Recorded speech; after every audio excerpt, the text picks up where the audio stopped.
hoje à vontade. Obrigado. Às 9 é tudo aqui. Glória a Deus. Amém. Sentem-se, queridos, fiquem à vontade. Paz do Senhor Jesus, os irmãos. Por que tem tanto casamento amanhã? É tipo promoção? O que é? Amanhã é mais barato? Casa 2 paga 1? Não, é sério, é uma dúvida. Por que tem tanto casamento no mesmo dia? Deu coincidência? Ah, tá, entendi. Não, porque um é num horário, outro é no outro, outro é no outro. Deu coincidência? Meu Deus do céu. Tá bom, tá certo. Glória a Deus, né? Que mais e mais famílias cristãs valorizem o matrimônio, é tão importante. Tem cada dia menos pessoas valorizam isso, né? Tá cada vez mais descartável os relacionamentos, as amizades, os casamentos e, enfim, nós possamos valorizar isso. Irmãos, primeiro, parabéns a você, corajoso, que veio no frio, não é? Parabéns. A Bíblia fala para nós orarmos para que a vinda do Filho do Homem não se dê no inverno. Porque é ruim, né? Fugir da catástrofe no inverno, né? Correr, passar rio no inverno. Então vocês vieram, vocês são vencedores. Glória a Deus por isso. Eu estava orando ali antes, eu e meu filho, Mateus, que está lá atrás. E eu orei assim, eu falei, Senhor, tem misericórdia do teu povo que vai sair de casa no frio, com criança pequena. Não é? Quem tem criança pequena sabe como é, tem que embrulhar a criança num cobertor. Mas que bom que vocês vieram, que bom que vocês são guerreiros de Deus. Uma das coisas mais importantes para nós dentro do cristianismo é a apologética. Eu não sei, quem sabe o que significa apologética? Essa palavra estranha. Apologética. Tá? Apologética é a defesa da fé.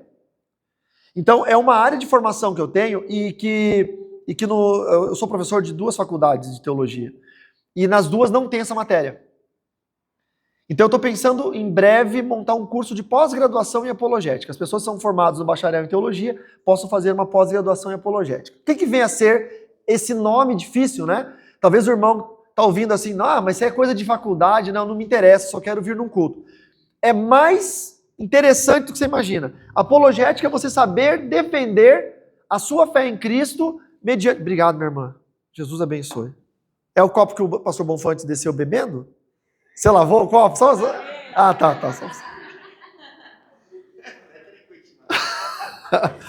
Eu não tomo chimarrão por causa disso.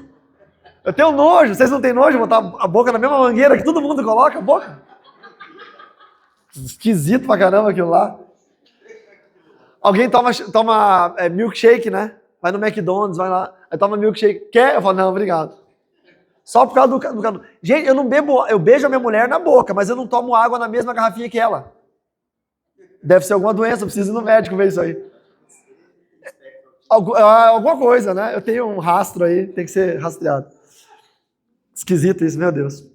Vamos lá, deixa eu só contar uma. Eu estava no campo missionário uma vez, e uma senhora perguntou se eu queria tomar água, daí eu falei que sim. E ela pegou um copo na cristaleira, um copo bonito, e foi lá e botou água. Só que devia ter poeira dentro do copo e ter de aranha. E a velhinha não viu, tadinha. E quando ela colocou, a água entrou no copo e fez assim. Aí a poeira estava no fundo, ficou toda em cima da superfície da água. E a teia de aranha ficou toda assim na borda do copo. Só que eu, missionário, não podia falar, pô, esse copo tá sujo, né? Aí eu peguei o copo, fiquei olhando assim, aquele copo sujo, assim, e não vivia, né? E o outro menino tava comigo, daí eu comecei a soprar água, assim, ó. Mas eu tava soprando para fazer um espaço aqui para conseguir botar os lados. Aí o irmão me cutucou e falou, qual é, irmão? Tá quente a água? Complicado, mas enfim. Cada louco a sua mania, não é? Vamos falar de apologética. Apologética é a defesa da fé. Quando eu converso com o espírita, para que eu consiga fazer com que o espírita entenda a fé que eu tenho em Jesus Cristo, eu preciso conhecer o que ele pensa. Você entendeu? Porque se eu não sei o que ele pensa, eu só vou ficar falando de Bíblia, e o cara vai refutar com o pensamento dele. Então é muito importante que o crente conheça outros tipos de fé, conheça outros tipos de pensamentos, não para que você queira saber por conta da sua própria individualidade cristã, mas para que você saiba defender a sua fé. Uma das coisas que é mais comum a gente conversar com parentes, com vizinhos, talvez vocês que não nasceram crentes passaram por isso, são consultas mediúnicas. Já ouviram falar em consultas mediúnicas? Quem já ouviu falar? Quem sabe o que é tarô, búzios, leitura de mão, cigana? Já viram isso? Já viram aquelas histórias de cirurgia mediúnica? Alguém que já passou por cirurgia mediúnica? Obviamente, quando não era crente, né? Ah, passei mês passado, né? Não. Eu fui lá no Dr. Fritz, lá, incorporou. Vocês lembram daquele João de Deus? Que, diga-se de passagem, de Deus não tinha nada? Não é? Podia ser um Deus de D minúsculo, né? Com todo respeito à crença de todo mundo. O João do inimigo, né? Porque o que ele fazia, além dele invocar demônios, ele abusava das vítimas. Então, as consultas mediúnicas são muito vastas. Toda cidade tem algum médium, seja da área do ciganismo, da área da Umbanda, Quimbanda, qualquer área, tá? E nós que somos brasileiros, somos uma vertente do catolicismo, o protestante brasileiro, na imensa maioria, verteu do catolicismo, não é? A maioria das nossas famílias aqui eram em algum momento católicos, concordam comigo ou não? A maioria. Talvez 90% aqui, a maioria veio do catolicismo. Teu avô era católico, não é? Quem tinha um avô ou uma avó católica, levanta a mão para eu ver. A maioria, não é? Quem tinha pai e mãe católico, levanta a mão para eu ver. A maioria. Porque nós somos... O catolicismo é cristianismo, tá? São 3 ramos do cristianismo. Catolicismo romano, catolicismo ortodoxo, que seria a ortodoxia grega, e protestantismo. Protestantismo somos nós, os evangélicos. Então tem 3 ramos do cristianismo, o que muda são capas dogmáticas e condição que eles têm de entender a Bíblia. Mas a maioria de nós viemos do catolicismo. E vocês vão perceber que o católico ele anda muito próximo, muito perto com a mediunidade, com o espiritismo. A maioria dos católicos tem superstições. A maioria dos católicos não vê problema nenhum em ter uma amiga que é cartomante, uma vizinha lá, de vez em quando vai ler sorte. Já ouviram esse termo? Ler a sorte. O católico não tem problema em acender defumação em casa. Não todos, não estou falando todos, mas eu estou dizendo que se você vai numa loja de artigos religiosos católicos e for numa loja de artigos religiosos da Umbanda, por exemplo, você vai encontrar exatamente os mesmos objetos. Imagens de santo, velas, crucifixo, terço, rosário, os mesmos objetos. Porque até 1985 havia a proibição de ter qualquer liberdade de religião no Brasil, só podia ser a Igreja Católica, e os espíritas, quando vieram para o Brasil, tiveram que gerar o sincretismo religioso, então eles começaram a cultuar os deuses do espiritismo, que o espiritismo é politeísta, com imagens católicas, então começou a se entremear ao catolicismo, e tem muito católico que é mais católico macumbólico romano do que católico apostólico romano. Quem entendeu? Faz sentido para você? O cara é católico, mas ele não vê problema nenhum de ir numa cirurgia mediúnica que um cara espírita incorpora um demônio que se diz uma pessoa, enfia uma tesoura no olho dele e raspa a catarata com uma tesoura. Mas ele é católico, de fé católica. Então eu chamo isso carinhosamente de católico macumbólico romano. E eu quero falar sobre isso hoje, ok? Só que eu vou mostrar na Bíblia e vocês vão ver que realmente nós temos que ter bastante conhecimento dessas áreas. Vamos falar hoje então sobre consultas mediúnicas, ok? O primeiro texto que eu vou ler para vocês está em Deuteronômio, capítulo 18, verso 9, 10, 11 e 12. Depois nós vamos ler o 13 e o 14. E aí eu vou passar por outros 2 textos. Lembrando que eu estou gravando essa mensagem e depois vai ficar lá no meu canal do YouTube. Se vocês não assistem lá no YouTube, depois procurem assistir. Deuteronômio 18, 9. Encontraram? Está aqui na tela também. Quando vocês entrarem na terra que o Senhor, seu Deus, lhes der, não aprendam os costumes abomináveis daqueles povos. O que significa isso? O povo estava migrando, não é? Deuteronômio está naquela época em que o povo saiu do Egito e ia para a Terra Prometida. Então, Deus começa a dar ordens, começa a dar dicas para o povo. E aí Deus fala, você vai passar... Vamos imaginar que o teu destino eu sou ruim de localização. Para ir para Lages, tem que passar por Xanxerê? Tá, então vamos dizer que o teu destino é Lages. E aí vamos imaginar que em Xanxerê tem um povo ali que adora demônios. Tá repreendido. Xanxerê é um lugar abençoado. Só para vocês entenderem. Aí Deus sabe que você já está chegando em Xaxim. Para quem está assistindo na internet não vai entender nada. Os nomes aqui de Santa Catarina é nome de tribo indígena. Chapecó, Xaxim, Xanxerê, tudo assim. E aí Quando Deus vê que você está chegando na cidade de Xanxerê, Deus fala bem assim, ó, você vai passar por essa cidade. Eu vou fazer você possuir essa cidade, você vai ser dono dessa cidade. Mas lá tem um povo que adora demônios, então você não aprenda o costume desse povo. Entenderam? É mais ou menos assim, você compra uma casa que alguém já habitava antes dela, mas a família que habitava antes dela tinha cultura religiosa diferente da sua. Tinha imagens, tinha velas, tinha um monte de coisa. E eles deixam tudo na casa. Aí você compra a casa e Deus fala, joga tudo fora, pinta essa casa, pede para o pastor orar, ungir sua casa, começa uma vida nova, porque eu não quero que você aprenda a cultura religiosa de quem morava aqui antes. Pegaram? É disso que Deus está falando, ok? Então vamos lá. Quando vocês entrarem na terra que o Senhor, seu Deus, lhes der, não aprendam conforme os costumes abomináveis daqueles povos. Quais eram os costumes abomináveis? Verso 10. Que não exista entre vocês ninguém que queime o seu filho ou sua filha em sacrifício. O povo fazia isso. Matava os filhos primogênitos em sacrifício a Moloque, para que o deus Moloque pudesse dar prosperidade na lavoura para eles. Então Deus já diz, vocês não podem fazer isso. Nem quem seja adivinho.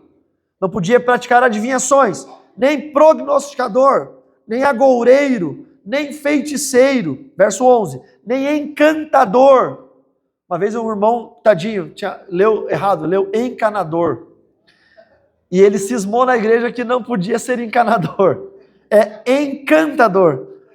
Necromante, praticante de magia, ou alguém que consulte os mortos. Pois todo aquele que faz tal coisa é abominação ao Senhor, e por essas abominações o Senhor, o Deus de vocês, está expulsando esses povos diante de vocês. Ou seja, por que esses povos estão perdendo a terra deles? Porque eles estão cometendo abominações. Aí o povo de Deus vai lá e toma aquela terra por posse. Se você que vai tomar uma terra por posse fizer as mesmas coisas que o povo que estava lá fazia, e isso ocasionou a perda da terra, você também vai perder o que você tem. E aí então o verso 13 e 14, sejam vocês perfeitos para com o Senhor seu Deus, porque as nações dessas terras que vocês vão possuir, ouvem os prognosticadores e os adivinhos, mas o Senhor, o Deus de vocês, não permitiu que vocês fizessem tais coisas. Então, irmãos, nós somos proibidos de praticar magia. Proibidos. Pastor, mas eu nunca pratiquei magia. Talvez sim, não sabe. Eu conheço crente que lê horóscopo. E o que é o horóscopo se não uma arte mágica? Porque se você for entender que uma pessoa nasceu no dia tal, do mês tal, do ano tal, e pela conjunção dos planetas de um sistema solar, ela tem uma determinada personalidade e um destino pré-estipulado por astros celestes, você está atribuindo a sorte de alguém à magia. E não a existência de um Deus que te criou e que decidiu que você vai trilhar nessa terra. E tem crente que fala, não, eu só vejo, não é que eu acredito, mas eu só vejo por causa de curiosidade. Cuidado com a curiosidade. É a curiosidade que vai te mandar para o inferno. Tome cuidado com a curiosidade. Eu fui designer por muitos anos e eu trabalhava numa empresa que tinha um rapaz que era ilustrador. Excelente desenhista. Maurício Conterno, o nome dele. Não sei nem, faz muitos anos que eu não vejo, mas extraordinário. Um crânio. E ele trabalhava também, isso ele me falou, por isso que eu posso citar o nome dele tranquilamente. Ele me falou, ele trabalhava num outro período, num jornal da cidade, e ele era quem fazia o horóscopo. Então, eles compravam um pacote de horóscopo, que vinha de São Paulo, ou de alguma outra cidade, de algum desses caras esses astrólogos, esses caras, então eles compravam um pacote de horóscopo. Esse pacote eram várias predições sem data, não tinha data, tá? Então o que acontecia? Eles pegavam lá a lista que eles compravam e eles falavam, essa semana, então vai ser Capricórnio. É um bom dia para você andar de bicicleta, porque a sua saúde está em primeiro lugar. Não tinha sentido, não estava ligado ao dia, a pessoa. Eles compravam predições aleatórias e eles montavam o horóscopo daquela semana para os signos. E ele sabia que um amigo dele que devia para ele era de Gêmeos. Aí ele colocava toda semana, Gêmeos, pague suas contas. Senão algo pior vai te acontecer. E no outro dia, Gêmeos, aquele que pega emprestado e não devolve, e ele montava o horóscopo porque ele sabia que o signo do amigo era Gêmeos. Então não dá para levar a sério o horóscopo. Porém, quando eu atribuo confiança a qualquer arte mágica, eu tiro automaticamente, e mesmo que por ignorância, a confiança que eu tenho em Deus. Eu chamo isso de pacto involuntário com o diabo. A pessoa faz um pacto involuntário com o diabo. É mais ou menos quando você está andando na rua e vem uma cigana e fala assim, moço, deixa eu ler sua mão. Eu falo, aqui lê minha mão, você está maluca? Não, deixa, moço, deixa. Você fala, não, minha filha, meu futuro está em Cristo. Tem gente que tem medo, ou que tem, não sei, não sabe dizer não. Aí fala assim para a cigana, tá, pode ler. Meu filho, você estendeu a mão para a cigana? Você fez um pacto involuntário. Um pacto involuntário.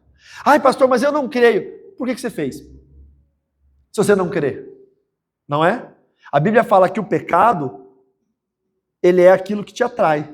Você não peca por aquilo que você não deseja. Eu já falei isso antes, outras sextas-feiras, você só peca no campo do desejo.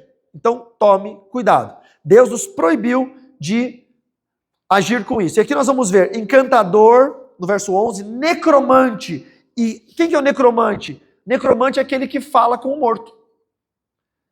Mas espera aí, tem que falar com o morto se a Bíblia mesmo fala que ao homem está destinado morrer uma só vez, depois disso juízo?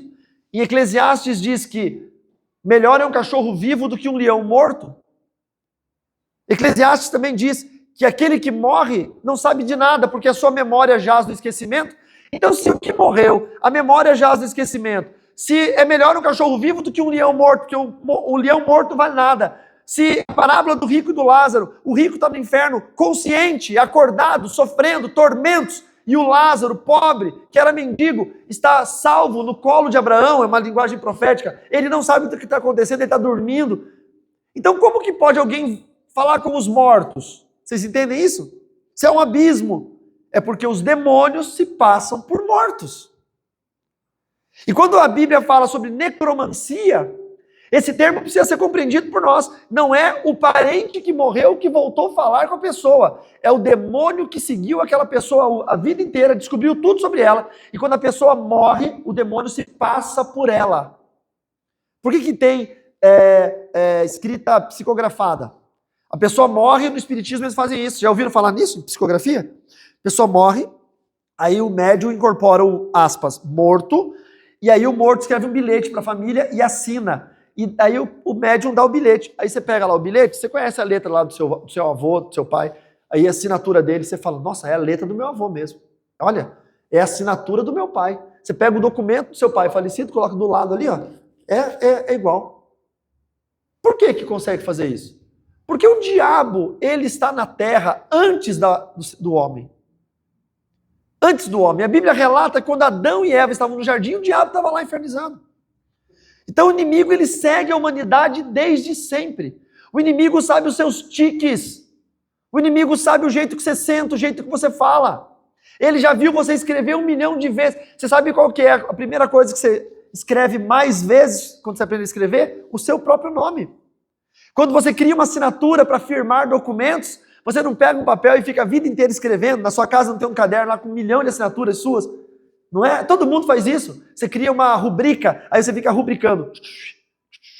15 mil vezes, você fica treinando. O diabo está vendo você fazer isso o tempo todo. Aí quando a pessoa morre, se você que é crente não repreendeu Satanás, impedindo ele de usar a sua imagem, a sua voz, a sua assinatura, o seu jeito para enganar pessoas depois da sua morte, se você nunca fez isso, faça hoje, por favor, nós vamos orar no final. Mas a pessoa que não faz, dá o direito ao inimigo. Aí o cara morre, o inimigo vai lá. Eu tenho uma história, eu não sei se eu contei aqui da minha dentista, que a filha morreu. Eu contei? Tinha uma dentista, ganhei para Jesus. Aí passou anos, ela acabou meio que se distanciando da igreja. Ficou 2 anos distante da igreja. Nesses 2 anos aconteceu uma tragédia, um ônibus escolar, que a filha dela estava, um caminhão bateu no ônibus escolar, arrebentou todas as crianças, mas matou só uma criança, a filha dela. Matou só a filha dela, a Ana. A menina morta, tal, aquele negócio, um trauma para a família. Aí a Jana, que era a minha dentista, ela tinha uma amiga dela que era espírita. Ela estava 2 anos distante da igreja. Eu acredito que ela não estava distante de Jesus, mas não estava vindo à igreja. E ela falou assim, a amiga dela falou, olha, o médium lá do centro que eu vou, incorporou a Ana. E a Ana quer te dar tchau. quer se despedir de você. Sabe o que é o espiritismo? O espiritismo é uma religião confortista. Já pensou que morre alguém que você ama de forma trágica? Hoje caiu um avião que saiu de Cascavel. Esse avião eu peguei esse mesmo voo por 2 anos, toda semana. Esse da sexta-feira eu dava aula em São Paulo. Eu peguei por que eu vim morar em Chapecó? Porque eu queria morar numa cidade com aeroporto, porque eu não aguentava mais. Eu morava a 200 quilômetros de distância do aeroporto. Eu pegava o carro, eu pregava quinta-feira na minha igreja à noite, saía depois do culto, chegava 2 horas da manhã em Cascavel, no Paraná, dormia dentro do carro, no estacionamento do aeroporto, pegava o voo de madrugada, ia para São Paulo, dava aula, voltava no domingo. Por 2 anos eu fazia isso, eu não aguentava mais. Aí eu vim morar em Chapecó por causa do aeroporto.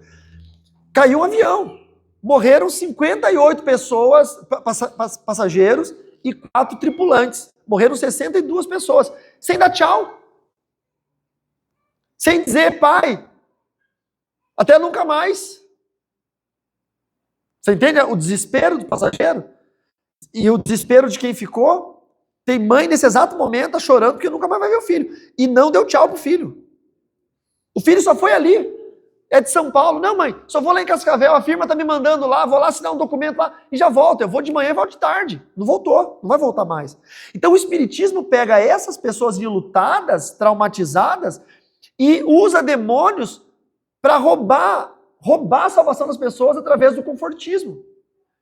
E aí chamou essa nossa amiga, irmã em Cristo, e disse, ó, tua filha está lá incorporada no médium, porque ela quer dar tchau para você. E a mãe lutada, traumatizada, fez o quê? Foi no centro espírita. Chegou lá, o médium estava incorporado com o demônio, que ele estava mentindo que era a Aninha, sentado do mesmo jeito que a filha ficava sentada em casa no sofá, com a perninha embaixo do joelho assim, do jeitinho dela, a Aninha era toda graciosa. Quando a mãe olhou aquele cara, parecia a filha. Ele estava transfigurado. Parecia que ela estava vendo a filha. E aí ela chegou perto e o médium falou para a mãe, com uma vozinha fininha, igual de criança. Oi, mãe, calma, eu estou bem. Eu vim aqui para te dizer onde é que eu estou. E aí a Jana falou assim, não, pode parar. Eu sei quem você é.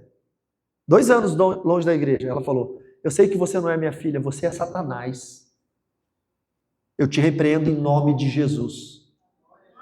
E a Ana saiu e o médium caiu meio que desacordado no chão. Peraí, vamos falar a verdade.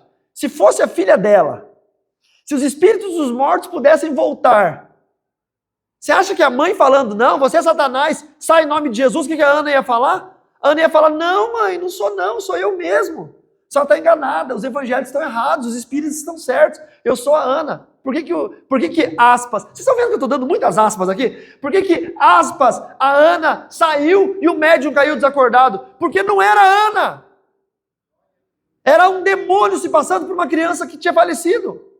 Para tentar enganar uma mãe lutada e fazer a mãe virar espírita. Então isso é necromancia, isso é quem consulta os mortos. Deus abomina quem consulta os mortos. É maldição para Deus.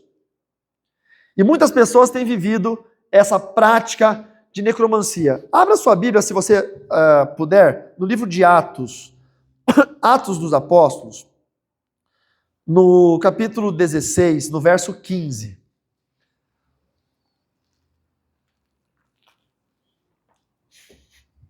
Atos dos Apóstolos, capítulo 16, verso 15.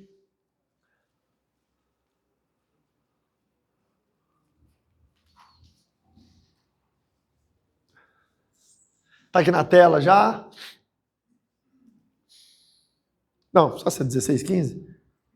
Oh, perdão, é 15, 16. Desculpa, irmão. Muda lá na tela, querido, desculpa. Não, então eu estou tudo errado aqui, não é isso.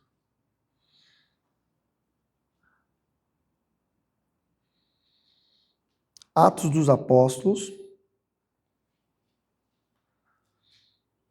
16. Ué?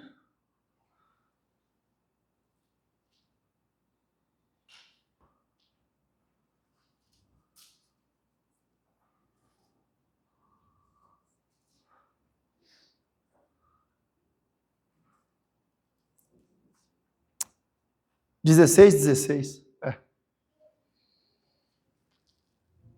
Você estava certo, eu estava errado. Daí eu falei que eu estava errado, mas você estava certo. Na verdade, você estava certo as 3 vezes. 16. Aconteceu que, indo nós para o lugar de oração, nos saiu ao encontro uma jovem possessa de espírito adivinhador. Está dizendo que a jovem é adivinhadora? Mas aqui no textinho aqui, que essas Bíblias sempre têm um título. Esse título não faz parte do texto sagrado. Esse título aqui é a editora que produz a Bíblia, que coloca para a gente ficar, para facilitar a nossa procura.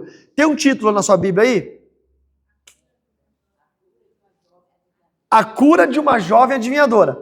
Essa jovem, ela era adivinhadora? Sim ou não? Essa jovem não sabia nem o nome dela. Se perguntasse para ela, qual que é o teu nome? Ela ia dizer, não sei. Então por que ela adivinhava as coisas? Porque a Bíblia já diz que ela estava possessa por um espírito adivinhador. Ela não tinha dom nenhum. Ela estava possuída por um demônio que adivinhava as coisas. A qual, adivinhando, dava grande lucro aos seus senhores. Agora, escute. O que é adivinhação? Adivinhação é você dar certeza daquilo que você sabe do futuro? É previsão do futuro? Não. Adivinhação é mais ou menos assim. Se eu pegar algum objeto no meu bolso aqui, ó, vou pegar aqui, ó, vou fazer um truque de adivinhação com vocês. Tem um objeto aqui no meu bolso. Tá na minha mão. Quem adivinha o que é? Ó, adivinhador ali, ó. A chave do carro tem um chaveirinho aqui, ó. O que é o chaveirinho que eu tenho? Quem adivinha? Hã? Uma bala de revólver? Podia ser. Esse não tem o espírito adivinhador. Viu? Nem você. Era óbvio demais. É um bonequinho do Star Wars. Ó. Tá vendo? Isso é adivinhação. Adivinhação é esse negócio, tipo, por que você achou que era a chave do carro? Meio óbvio, o cara veio de carro, tá de jaqueta, botou a mão no bolso, tá vendo? É isso que o diabo faz. O diabo lê a pessoa a vida inteira. E o processo de adivinhação, ciganismo, mediunidade, cartomante, leitura de mão, é exatamente esse exercício que nós fizemos. Só que o diabo é mais rápido que a gente, tem mais informações que a gente, tem mais tempo acompanhando as pessoas do que nós. Mas com certeza, se o irmão, qual que é o teu nome? Se o Edson tivesse mais contato comigo, fosse mais vezes tomar café comigo e andar no meu carro, ele veria que tem o bonequinho do Star Wars aqui. E ele falaria, e ele saberia que é hábito meu colocar a chave no bolso esquerdo. E ele falaria, certeza, é uma chave do carro tal, chave preta e tem um bonequinho branco do Star Wars. E aí todo mundo ia dizer, peraí, esse cara aqui é adivinhador. Tá entendendo? Não. Isso é uma leitura. Adivinhação não é previsão do futuro. As adivinhações feitas são leituras. Então as pessoas vão atrás de adivinhações porque elas têm ânsia, sede de ter respostas para aquilo que as respostas não vêm por meio da adivinhação. Deus é um Deus que nos revela. Deus não adivinha nada. Nós temos um Espírito Santo que nos revela aquilo que é necessário para nós. Mas ainda assim tem gente que vai atrás de adivinhação. E essa jovem adivinhadora, ela estava possuída por um demônio. O demônio, ele fala a verdade ou fala mentira? O que vocês acham? João capítulo 8, verso 44. O diabo é o pai da mentira. Nele não há verdade. Mas o fato dele não haver verdade impede ele de falar a mentira? Não. Ou perdão, impede ele de falar a verdade? Não. Mesmo ele sendo o pai da mentira, e nele não havendo a verdade, a essência dele não tem verdade, ele fala verdades. Porque é bom negócio para ele. Veja essa moça, jovem, possuída por um demônio. Verso 17. Seguindo Paulo e a nós, clamava dizendo, estes homens são servos do Deus Altíssimo e vos anunciam o caminho da salvação. Ué, é verdade ou é mentira? Ela está possuída por um demônio, mas está falando a verdade? Claro, o demônio fala a verdade quando lhe convém. Eu conheço uma pessoa que foi no Dr. Fritz, que é um espírito de um médico alemão que incorpora nos médiuns e faz cirurgias mediúnicas. É um demônio, não é um espírito. E a pessoa foi curada de fato. Eu conheço uma pessoa que foi curada. A pessoa estava completamente cega. O cara enfiou uma caneta Bic, botou a mão na pessoa, hipnotizou a pessoa, enfiou uma caneta Bic no olho dela, arrancou o olho para fora, sem anestesia, sem nada, pegou uma tesoura, abriu a tesoura, raspou o olho com a lâmina da tesoura, deu uma cuspida no olho da mulher, enfiou o olho para dentro igual uma bolita, e a mulher voltou a ver. Aí você vai me dizer, então o demônio é bom? Não. O demônio é um grande jogador. Ele sabe que o corpo físico, quando morre, apodrece e volta para o pó. Está lá em Eclesiastes capítulo 12. Mas o espírito da pessoa que entregou a essas práticas de magia vai passar a eternidade inteira com quem ele entregou. Se a pessoa entregou o seu espírito para o Dr. Fritz, ele vai passar a eternidade inteira onde o Dr. Fritz está. E esse Dr. Fritz é um demônio, então ele vai passar a eternidade inteira no inferno. Por isso que adivinhação, por isso que consulta aos mortos, por isso que prognosticadores, por isso que feiticeiros, adivinhos, magos, por isso que tudo isso, mesmo que gere um resultado aparentemente bom para você, vai te levar para o inferno. Quantos estão entendendo? Verso 18, isso se repetia por muitos dias. Ela não conhecia Paulo. Como que ela adivinhou que Paulo era um homem de Deus? Porque o demônio falou para ela. Então Paulo, já indignado, voltando-se, disse ao Espírito, em nome de Jesus Cristo eu te mando, retira-te dela. E ele, na mesma hora, saiu. Por que Paulo não deixou o demônio ficar falando coisas boas a seu respeito? Né? Pô, tá falando que eu sou um homem de Deus, que eu sou um servo do Altíssimo, que eu prego a palavra, deixa ele falar. Não. Paulo sabia que dentro dessa mulher havia um demônio mentiroso e que da mesma forma que esse demônio estava falando e todo o povo ouvindo, chegaria uma hora que esse demônio falaria, esse Paulo é um adúltero, e todo mundo acreditaria também. Então, da mesma forma que o demônio começa falando uma verdade e chama a atenção de todo mundo, no meio da verdade ele vai jogar uma mentira e vai derrubar alguém com a mentira dele. Isso é o adivinhador. É a isso que nós, como igreja, precisamos tomar muito cuidado. Quantos estão entendendo, queridos? Amém? Já passaram por isso? Por esse negócio de adivinhação, por coisa? Tomem cuidado, irmãos. Tem gente que vai na feiticeira para fazer trabalho, já foi no passado, deixou portas espirituais abertas, problemas se arrastando na sua vida. Tem gente que estava falido, foi na feiticeira fazer trabalho para conseguir dinheiro, foi na cartomante, foi não sei o quê. Tomem cuidado. Tomem cuidado por onde vocês andam. Com certeza vocês conhecem alguém, até alguém que vocês amam, que está metido com isso, mexeu com isso no passado, parente, tio, tia. Ah, mas não queria fazer mal para ninguém. Foi lá e fez uma macumba para o bem. Gente, não existe macumba para o bem. Não existe macumba para o bem. Tomem cuidado com isso. Para que eu possa encerrar e a gente possa orar, abra sua Bíblia em 1 Samuel, capítulo 28. Tem um texto muito famoso. 1 Samuel, capítulo 28. Quando o rei Saul consulta uma médium em Endor. Endor é uma terra onde os feiticeiros, os médiuns ficavam. Vamos ler a partir do verso 3. 1 Samuel, capítulo 28, verso 3. Samuel já havia morrido. Samuel, profeta de Israel, ok? O último grande profeta antes da primeira dinastia de reis. Saul já era rei, Samuel já havia morrido. Samuel já havia morrido em todo Israel, o tinha chorado e o tinha sepultado em Ramá, que era a sua cidade. Saul havia desterrado os médiuns e os adivinhos, porque Deus tinha dado uma ordem e o rei Saul cumpriu a ordem, tirando da terra de Israel os médiuns e os adivinhos. Por isso que os médiuns e os adivinhos foram para Endor, que é uma terra fora de Israel. Os filisteus se reuniram e foram acampar em Sunem. Saul reuniu todo o Israel e eles acamparam em Gilboa. Sunem está de frente para Gilboa. Quando Saul viu o acampamento dos filisteus, foi tomado de medo e muito se estremeceu o seu coração, porque os filisteus tinham um grande exército. Saul consultou o Senhor, porém o Senhor não lhe respondeu, nem por sonhos, nem por Urim, que era uma pedrinha, Tumim e Urim era uma forma de adivinhação da época que era permitida por Deus, nem por profetas, ou seja, Deus não queria falar com Saul. Saul era pecador, era transgressor, e Deus não estava falando com Saul. Saul, em vez de santificar-se mais, buscar mais, ele foi buscar uma adivinha. Você entende? Tem muito crente que é assim. Ora a Deus, Deus não responde, em vez de se santificar, jejuar, vai lá na vizinha que faz alguma coisa, não é? Faz um chá, uma garrafada, não sei o quê. Cuidado, gente. Quando Saul disse aos seus servos, verso 7, então Saul disse aos seus servos, procure uma mulher que seja médium, para que eu me encontre com ela e a consulte. E os servos responderam, há uma mulher em Endor que é médium.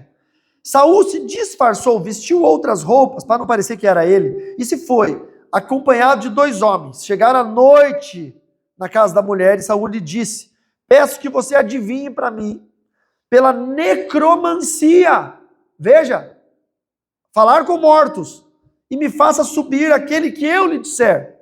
Mas a mulher respondeu, você sabe muito bem o que Saul fez, ela não estava reconhecendo ele, eliminou da terra os médios e os adivinhos, então por que você está me preparando uma armadilha que pode me levar à morte? E Saul lhe jurou pelo Senhor, dizendo, tão certo como vive o Senhor, nenhum castigo lhe sobrevirá por isso. Então a mulher perguntou, quem você quer que eu faça subir? Respondeu ele, Samuel. Escute, ela pediu, quem você quer que eu... E ele disse, ele já deu informação para ela, Samuel. Se ele falasse, não, é alguém, ela não ia ter como dizer, eu estou vendo um idoso, porque alguém pode ser uma criança, uma mulher, pode ser qualquer coisa. Ele disse Samuel. Quando ele falou Samuel, ela já sabe quem é Samuel, ela já consegue mentir. Ela já consegue criar uma história. Estão entendendo? Isso acontece, infelizmente, irmão, isso acontece dentro da igreja com profeta, com falso profeta. Eu fui numa igreja e um falso profeta me parou uma vez.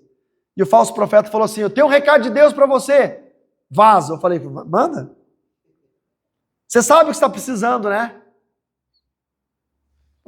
Isso eu já sei, precisava Deus falar. Tipo, né? Eu falei, não sei, me diz. Fiquei bem cético, olhando para ele. Não sei, me diz você.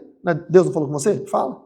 Aí ele perdeu o rebolado. Porque se na hora que ele falasse assim, ó, que ele falou, você sabe o que você está precisando? E eu dissesse, nossa, verdade, eu estou precisando muito de uma cura. Aí ele ia dizer o quê? Pois Deus me revelou que a cura está chegando sem demora. E eu ia falar, nossa, é um profeta. Quando ele falou, você sabe o que você está precisando? Eu falei, não sei, me diz você, não foi Deus que falou? E fiquei bem sério olhando para ele. Aí ele fez assim, ó, ele não sabia onde ir, o segundo passo não tinha. Quando você quebra essa sequência de adivinhação das pessoas, inclusive de falsos profetas, você vê que não é um espírito que está agindo ali. No caso do profeta, não é Deus. É o espírito humano ou a imaginação da pessoa. A mulher, verso 12. Quando a mulher viu Samuel, ela viu Samuel? Não, Deus não deixa o morto voltar. Mas a Bíblia está relatando aquela cena. Então vai tratar aquela cena como se fosse a mulher falando. Quando a mulher viu Samuel, gritou em alta voz e disse a Saul, por que você me enganou? Pois você mesmo é Saul. Ela já tinha sacado. Claro que ela sacou. Primeiro ela disse, você sabe que Saul tirou os adivinhos, por que você está me armando uma armadilha? Como assim uma armadilha? Ela sabia que era Saul. E aí o rei disse a ela, não tenha medo, o que você está vendo? E a mulher respondeu, vejo um Deus subindo da terra. E ele perguntou, como é sua figura? Ela disse, vem subindo um ancião que está enrolado numa capa. Se ela não soubesse que Saul queria ver Samuel, ela diria que era um ancião enrolado numa capa? Não. Porque podia ser uma criança, como eu falei antes, podia ser uma mulher. Então, quando Saul deu informações para a adivinha conseguiu criar uma narrativa para enganar Saul, tá bom? É assim que funciona a adivinhação. E o diabo vai fazer isso o tempo todo. Então, Saul entendeu que a Bíblia fala, então Saul entendeu que se tratava de Samuel, ele se inclinou com o rosto em terra e se prostrou. Tá? E aqui vocês vão ver que toda fala de Samuel, né, nesse texto, é uma fala errônea. Se fosse Samuel, Samuel não estaria no inferno, porque Samuel, esse Samuel aqui da revelação, ele disse que Saul estaria com ele no mesmo lugar, no dia seguinte. Não foi no dia seguinte, Saul morreu mais de um mês depois. Saul não foi morto, Saul se matou. E ele não estaria com Samuel no mesmo lugar. Saul foi para o inferno e Samuel foi para o céu. Então você percebe que toda a previsão, toda a adivinhação desse suposto Samuel deu errado. Isso prova que não era Deus, não era Samuel, que era um engodo do demônio se passando por um morto. Isso é necromancia. Irmãos, nós como igreja precisamos aprender a defender a nossa fé. Quando você falar bem assim, quando alguém falar para você, mas a Bíblia fala que o morto voltou a falar, você já sabe, você vai dizer, não. Veja, as 3 coisas que Samuel disse, as 3 não se cumpriram. Não era Samuel. Era um demônio se passando por Samuel. Mas então por que a Bíblia diz que era Samuel? Porque a Bíblia está narrando um relato. E na visão de Saul era Samuel. Na visão da adivinha era Samuel. A Bíblia está narrando um relato. Quantos entenderam? Amém? Irmãos, nós como crentes, precisamos saber defender a igreja disso. Quando você encontrar alguém que tem dificuldades espirituais e ela está procurando feitiços, procurando adivinhos, procurando, eu não sei o que vai acontecer comigo, eu vou procurar uma cartomante para ela ler minha sorte. Quantas pessoas já fizeram isso? Tome cuidado, não procure feiticeiros em nome de Jesus, amém? Eu vou encerrar, antes de orar com vocês, eu vou contar uma história. Quando eu era pastor de igreja local, eu presenciei uma cena de agressão. O prédio da igreja era na rua, na frente, do outro lado da rua, tinha um outro prédio. E eu um dia estava na igreja, pastor, e eu vi um cara batendo numa mulher dentro do apartamento do outro lado da rua. Pela janela da igreja, eu conseguia ver a janela do apartamento. E a mulher era uma mulher muito forte. E o cara deu um supapo nela, e ela meio que agarrou ele assim e tal. E eu fiquei observando aquela cena, tentando ver se eu conseguia ajudar de alguma forma. E ela pegou e jogou as roupas dele tudo para fora, no meio da rua. E daqui a pouco já encostou um carro da polícia. E daqui a pouco aquele cara desceu algemado. E quando ele desceu algemado, ele desceu gritando para ela bem assim: quando eu sair da cadeia, eu vou voltar e vou te matar. Ele desceu ameaçando ela. Eu vendo aquela cena, eu fui até ela e falei: olha, eu sou pastor da igreja aqui na frente, eu estou comovido com a situação, quero poder ajudar de alguma forma, a senhora precisa de alguma coisa. E ela: não, eu preciso de visita, de oração. Eu e minha esposa fomos lá, conversamos com ela passou aí na igreja. E naquela época eu trabalhava junto com a juíza da cidade. E aí eu me propus a conversar com o marido lá na cadeia. Fui lá conversar com ele. E ele disse: não, pastor, eu estou arrependido, tal. Eu não vou matar ninguém, pelo amor de Deus, foi na hora da raiva. Conversa com a juíza. Aí eu conversei com a juíza. E a juíza disse: se ele se comprometer a sair, quando eu soltá-lo, ir para a igreja com a esposa e você cuidar dele, eu solto ele, senão eu não solto. Aí eu falei para ele, ele disse: não, eu vou para a igreja, O cara preso, ele vai para a igreja de qualquer jeito, né? Aí a juíza soltou e ele e a esposa passaram na igreja. Ficaram 3 semanas na igreja. Né? Normal. Eles não foram para a igreja porque eles queriam Jesus. Ele foi para a igreja porque ele não queria ficar preso. Essa é a verdade. E aí, deu um tempo, brigaram de novo. Outro dia, roupa na rua, polícia lá. O cara sai algemado de novo e agora ele jura de vez: agora eu vou te matar mesmo. Eu vou te matar de verdade. E a moça não veio na igreja, porque já fazia uns 2, 3 meses que eles não vinham. Aí eu falei: tudo bem, eu já apresentei solução. Ela não quis, eu não vou ficar insistindo, são adultos. Um dia eu estava na igreja à tarde, ensaiando com o Ministério de Louvor, e eu vi uma feiticeira que eu conhecia da cidade entrando no salão de cabeleireiro dela, que era embaixo. O salão de cabeleireiro era embaixo, ela morava no andar de cima. Ela entrando no salão, aí eu curioso, fiquei assim olhando na janela. De repente a feiticeira sai com uma TV, tamanho disso aqui, abre a porta do carro, sai com a TV, coloca no banco de trás do carro, fecha a porta, entra no carro e vai embora. Eu fiquei com aquela cena assim, eu desci. Fui lá e falei: ô moça, tudo bom? Ô pastora, assustada. Porque eu desci logo depois que a feiticeira foi embora com a TV. Eu falei: eu sei quem é essa mulher que saiu do teu salão, ela é a feiticeira fulana de tal. Por que ela levou uma televisão sua? Aí ela, toda envergonhada, ela disse: depois que meu marido foi preso de novo, me ameaçou de morte de novo. E eu fiquei com vergonha de pedir ajuda para a igreja. E aí eu fui lá procurar a feiticeira para ela fazer um trabalho, para ele mudar. E só está piorando, eu não consegui pagar o trabalho. Eu não lembro quanto era na época, vamos supor que fosse 20 mil o trabalho. Trabalho de feitiçaria, irmão, sempre é caro. O cara paga 20 mil para o macumbeiro, quando se converte não dá 20 reais na igreja de oferta. Essa é a verdade. Desculpa falar a verdade, tá? Mas essa é a verdade. Mas é verdade, cara. Lá em Portugal, carne é muito caro, eles davam boi inteiro para o macumbeiro fazer feitiço. O boi, vivo, inteiro. Aí se convertia, dava 5 cêntimos de euro. Então, assim, essa é a verdade. Infelizmente, o crente, nós somos péssimos, a gente tem que melhorar muito.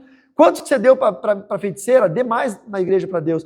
Quanto você dava para cigarro, para bebida, para prostituta? Dá mais para Deus. A gente gastava um horror com vício e chega na igreja, vira crente, aquela miséria. Essa é a verdade, nós temos que melhorar nisso.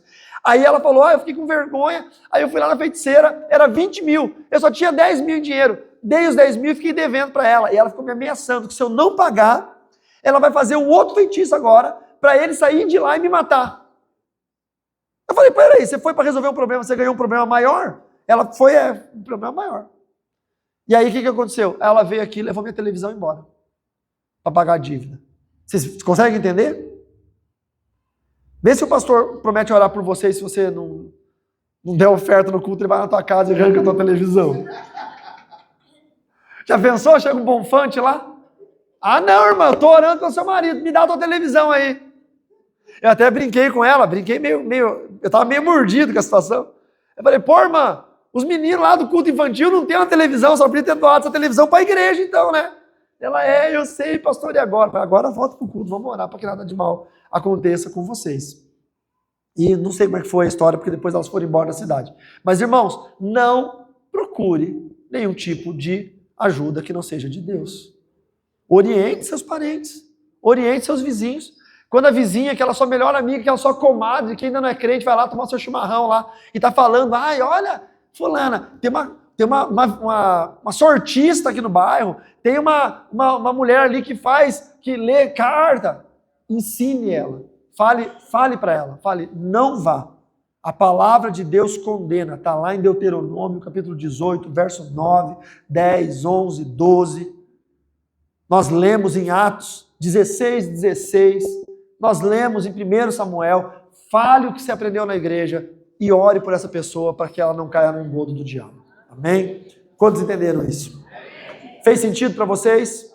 Entenderam como que o inimigo finge que adivinha as coisas, como que ele não sabe o futuro? Satanás não sabe o teu futuro. Teu futuro está nas mãos do Senhor, amém? Só Deus sabe o teu amanhã. Só Deus sabe o teu futuro. Está nas mãos do Senhor. O diabo vai tentar te enganar, dizendo que sabe o teu futuro, para te desviar dele, mas o teu futuro pertence ao Senhor. Vamos orar? Fique de pé em nome de Jesus.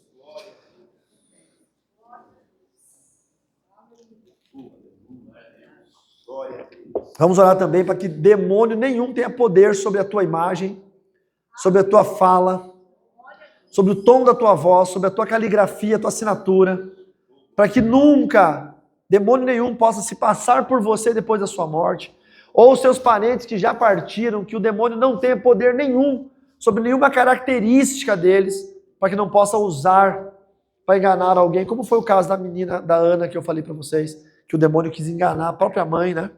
Vamos orar. Deus amado, querido, nós te glorificamos, te exaltamos, nós te louvamos porque esse ensino de hoje, esse ensino da palavra de Deus de hoje dificilmente é dado nas igrejas. Dificilmente. As igrejas não ensinam mais sobre isso. E eu te louvo pelo pastor Bonfante que tem aberto a sua igreja para esse tipo de ensino, que abre os olhos da igreja, que desmistifica muitas coisas, que ensina a defesa do evangelho, a defesa da fé. Meu Deus, muito obrigado por essa noite. Uma noite que está fria, mas que o teu Espírito tem aquecido o nosso coração. Agora, Pai, em nome de Jesus, qualquer um dos meus irmãos que já passou em algum momento da sua vida por algum tipo de sortilégio, de feitiçaria, de adivinhação, de magia, cirurgia mediúnica, consulta aos mortos, cultos espíritas, pagãos, feiticeiros, em nome de Jesus, Pai, eu peço que o Senhor possa perdoar a tua igreja, perdoar cada um dos teus filhos. Meu Deus, se algum de nós, em algum momento, te desagradou, Senhor, procurando esse tipo de prática, nos perdoe, Pai, em nome do Senhor Jesus. Também, meu Pai, tudo aquilo que é nosso, que o Senhor nos deu, nossa aparência, nossa voz, nossa caligrafia, nossa assinatura, nosso jeito de ser, que nunca os demônios possam copiar isso de nós, que nunca eles possam usar imagens nossas para enganar pessoas, letra, voz, assinatura para enganar pessoas, que nunca seja permitido isso, até mesmo dos nossos parentes que já partiram, que os demônios não possam usar como usaram a imagem de Samuel, como usaram a imagem da jovem Ana, como usaram a imagem de outros que nós já sabemos que usaram, nós repreendemos, nós desautorizamos, nós impedimos no nome do Senhor Jesus. E eu peço, meu Deus, meu Pai, que o Espírito Santo esteja sobre nós, nos ajudando na apologética, na defesa da fé, que nós possamos defender a fé cristã com ousadia, com intrepidez, com inteligência, com coragem. Quando alguém vier ensinar práticas satânicas, doutrinas espíritas, ensinos de demônios, encantamentos, feitiçarias, que nós possamos repreendê-los e refutá-los com a luz da palavra de Deus, e em nome do Senhor Jesus, que a igreja continue forte, vencedora e de pé na presença do Todo-Poderoso, em nome de Jesus. Amém. Amém? Que Deus te abençoe, meus irmãos, a paz do Senhor Jesus.